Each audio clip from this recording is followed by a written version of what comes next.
Wow, what a historic series win for the USA men cricket team in the T20 International Series against Bangladesh. It's a proud moment for the USA cricket fans. So this video will do an overview of the three-match T20 International Series that USA cricket has won.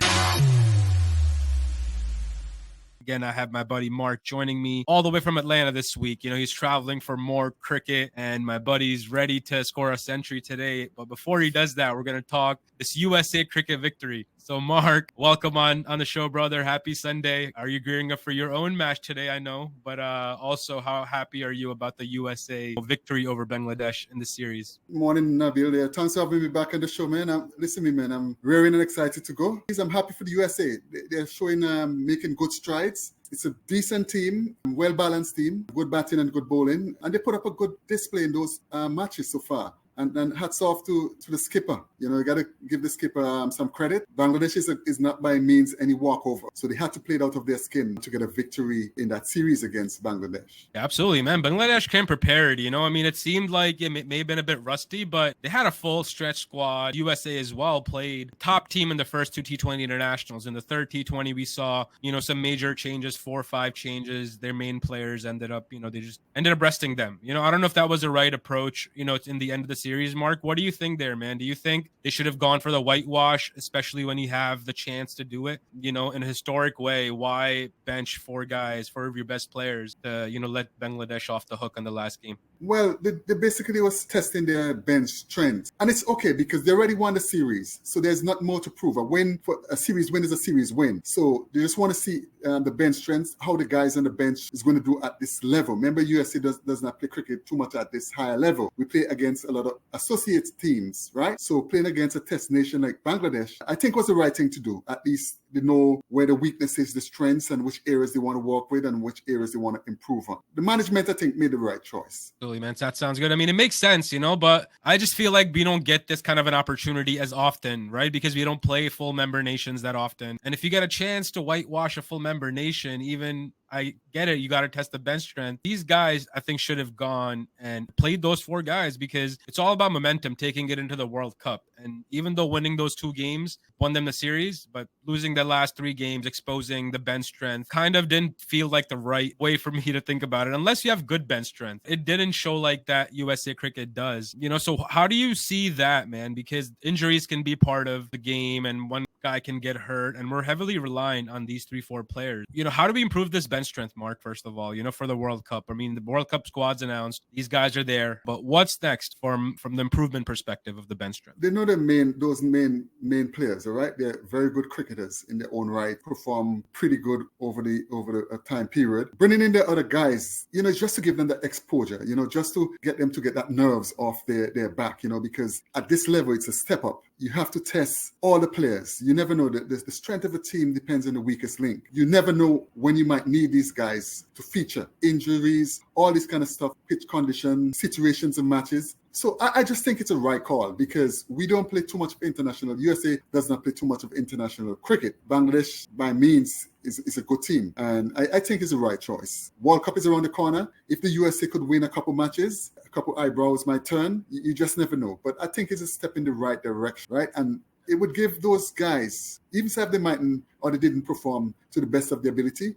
would give them some confidence to know, okay, they belong in the international arena, right? So I think his management made a good choice. Absolutely, man. I feel you. I totally feel you there. So with that, man, let's view 3 T20 internationals. We want to review some scorecards. So on my screen, I'm going to bring up the first T20 international scorecard. We'll review that, look at the performances of both sides, and try and pick out some good and some bad, positives, negatives for both sides. So this is the first T20 international scorecard up on my screen. Bangladesh batted first, 153 for 6, and US ended up chasing it down in 19.3 overs with 5 wickets to spare. 156 from Bangladesh. Tawheed Hiridoy got a 50, 31 by Bamadullah, 20 from Somya Sarkar, and the bowling effort by the USA men it was strong bowling effort. Ali Khan went for some runs. Saurabh Netravalkar, Jasdeep Singh, Stephen Taylor, Corey Anderson, Harmeet Singh. All these guys are coming off pretty well in this bowling lineup, Mark. So where do you see for USA, man, like where they can make more adjustments to improve, this bowling attack? It seems like, for Steven Taylor, for example, bowled 3 overs for 9 runs, perhaps could have bowled another over.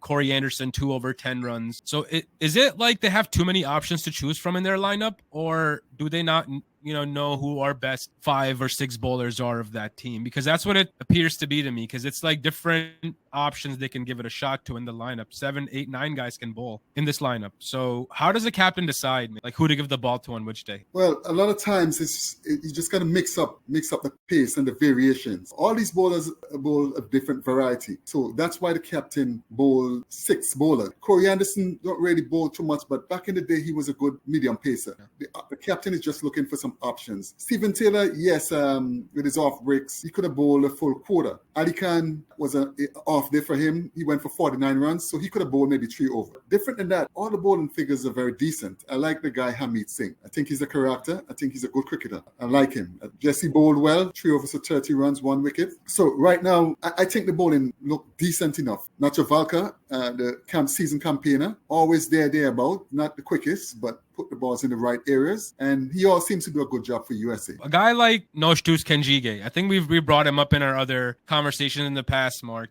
So he's been selected in there as a left arm spinner, not given an over in this team. That's where I'm trying to understand, like, what's the mindset of selecting 11 when you're either not going to use that particular skill set based on whatever the situation may be during that game, or you're just making the wrong calls, or you're using the players in an imbalanced sort of way. So that's where I'm trying to find this balance for this team. Yeah, sometimes the captain tends to miss the trick, right? And sometimes it goes by the matchup. So you might have a left-handed batsman bowling. A left-handed batsman at the crease, and you don't want to bowl a left-arm spinner into him, right? Into his strong point. So sometimes those little things, sometimes the captain missed the trick. So that's the reason why I think he wasn't bowled that much. But every now and again it happens. Yeah. The captain might have a little explanation for it. So, we just got to go with what we see on display. And it was a head scratcher for me, because if you're selected as a left arm spinner into the team, and you don't get to bat or bowl, what are you in the team for, right?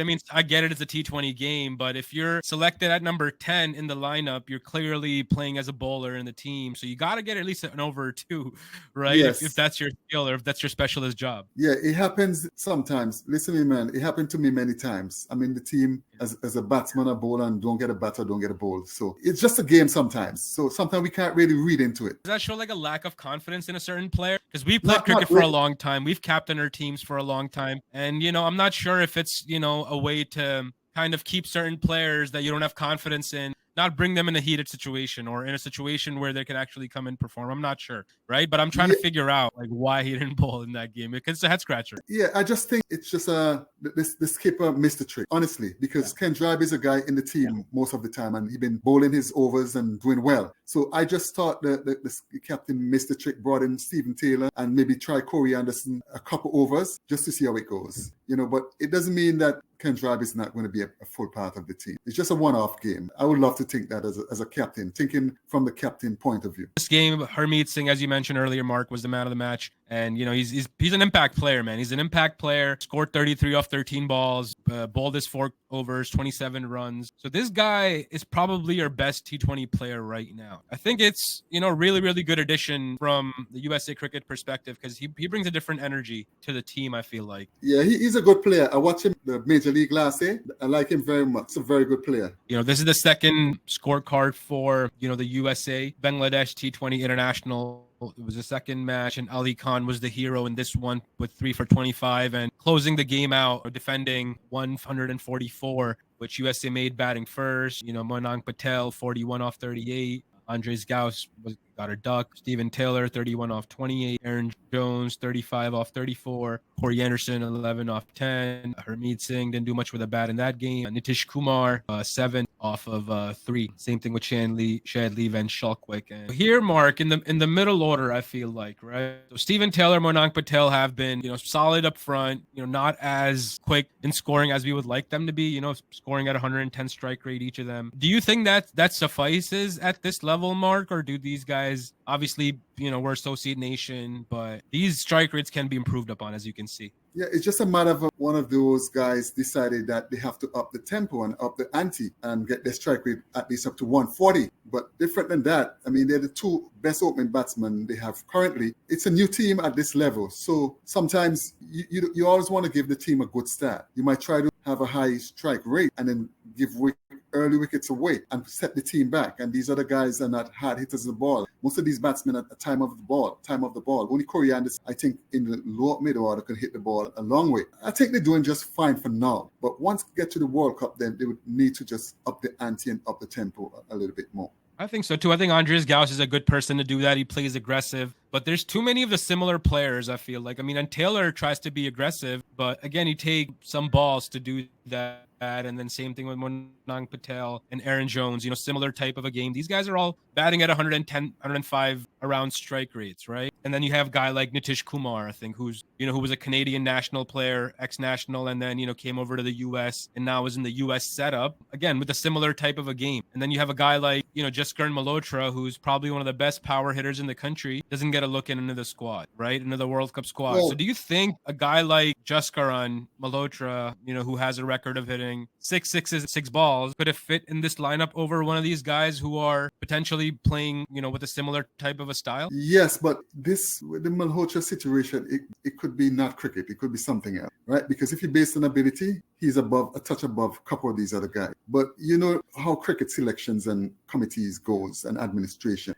Sometimes it's just not cricket. It's different other off-field stuff. And that's the only reason I could think. Because pound for pound, he's better than a couple of these guys. I don't want to pick out names, but the record has shown, and his contribution to cricket in America and US Open and all those tournaments show. So I think it's just not cricket, it's something else. I agree with you, man. I think that's a guy that we're missing big time, and he could have made a big impact in this squad, because he's a match winner, and you need those match winners, especially in T20 cricket. I know we were talking earlier, Mark, how the small moments in a game of T20 cricket, can define that entire match. One person hitting a 6 or one person, taking a catch or doing something. So impact players, we saw a guy like Harmeet Singh in the first T20 score 33 off 13 balls and became a hero in USA cricket. So just little things like that, man, who have the ability, we should bring them forward. And not to say none of the 15 guys don't have ability in here, but I still feel like from a skill perspective, there may be a big gap with a guy like Jaskaran and a couple of the names, in the squad. So, that's just my opinion. That's their batting lineup. I think it can be much improved upon. They can be scoring close to 180, 190, with the right type of strike rates. And they're going to get to face better bowling lineups as well. Bangladesh bowling lineup, it's one of the better ones that they've had with Shakib, Mustafizur, Tanzim, and Shoriful. And in the World Cup, they'll have the other fast bowler that they have, Taskeen. Yes, a new fast bowler. Yes. Taskeen Ahmed. Yeah, Taskeen Ahmed. So he's another good fast bowler. Hopefully, in the upcoming games, they'll do well. So let's look at the third T20 International where USA ended up losing fairly easily when they made 4 changes into the lineup. So this is the third T20 International. USA bowled out for 104. Mustafizur Rahman, man of the match, 6 wickets for 10 runs. What a spell of bowling, probably his best T20 figures. The changes, Shayan Jahangir came in. I think he's one of the better prospects that we have. I think an ex-under 19 Pakistan player, very aggressive at the top. Got a run there, didn't do much. Andres Gauss showed what he can do at the top of the order, 27 off 15. I think he's a player to watch out for, and again, Nitish Kumar, Milind Kumar. I don't know, what these guys' roles are in the team. Nitish Kumar, 3 runs off of 9 balls. Milind Kumar, 7 off of 20. Just a wasted effort, right, Mark? So I'm not sure what these guys are brought in to do, what their performances are behind the scenes. Yeah, the honest truth is Milind Kumar hasn't done much in US cricket. I know he did well. He's a first-class player, ex-first-class player in India. But since he's moved to the USA, he hasn't really let the world on fire. Hasn't really, to me, not impressive. Even minor league, right? Major league, minor league. So a lot of times, this is just going off names. Let's not judge them too hard. This is the first match in the series. I mean, the USA didn't play well in the last match. Only scored 104 runs. You're playing against another team. So let's give hats off to Bangladesh. They show their class in the last match. They're just probably getting acclimatized and to the conditions and everybody acclimatized to the match's performance. So hats off to Bangladesh. They're test playing nations, so you can't write them off. And they score 108 without loss. Tazid Hassan 58 and Shoma Shalka 43. Show their class, So hats off to Bangladesh and congratulations to them on a match win. At least it was whitewash. Yeah, no, absolutely, man. They avoided the whitewash, and the other two changes in the USA lineup with Shan Jangir and Noshtush Kenjige came back. Nisarg Patel, my buddy Nisarg, came back into the lineup. Again, I mean, similar thing, Mark. I think Nisarg came into the lineup, left arm spinner. Noshtush Kenjige into the lineup, left arm spinner. Let's look at the bowling card here as well, right? I mean, not many runs to play with. Again, like those two guys brought in right at the end of essentially when the game was done, right? So I don't understand the mindset, right? Nassar coming in, bowling in when this game's essentially over. Noshtush Kenjige bowls the prior over, just to get these guys involved. So is it a confidence issue? Because I'm gonna bring that up again. I don't know if the team or the captain or the leadership itself have confidence in some of these players to do well. Because if they did, why not bring them on earlier over guys like Milind Kumar and Nitish Kumar? Why are they bowling up front ahead of them? Is my question. Yeah, but it could be a matter of just seeing again how those guys fare at that level. To be honest with you, all right, they know they are aware of the abilities of those other guys before. So let's not read into it too much. Let's look at the warm up. We do another review when they do some warm up matches. Then we could make our opinion and evaluate from there. But right now for that series, I don't really want to really criticize the captain or anything like that. Yeah. It's an international series. We're striving to reach the top, and I think the captain is just trying to see his options, to be honest with you. So let's give them till the warm-up matches, and when we do another show, then we could come and criticize them with some constructive criticism. That sounds good, man. I totally agree with you there. I'm just calling what I see on the scorecards as what it is, because if you're playing at that international level, you're selecting somebody as a specialist spinner or a specialist all-rounder, you got to give them those chances to be able to perform in those roles instead of guys that are, selected to bat.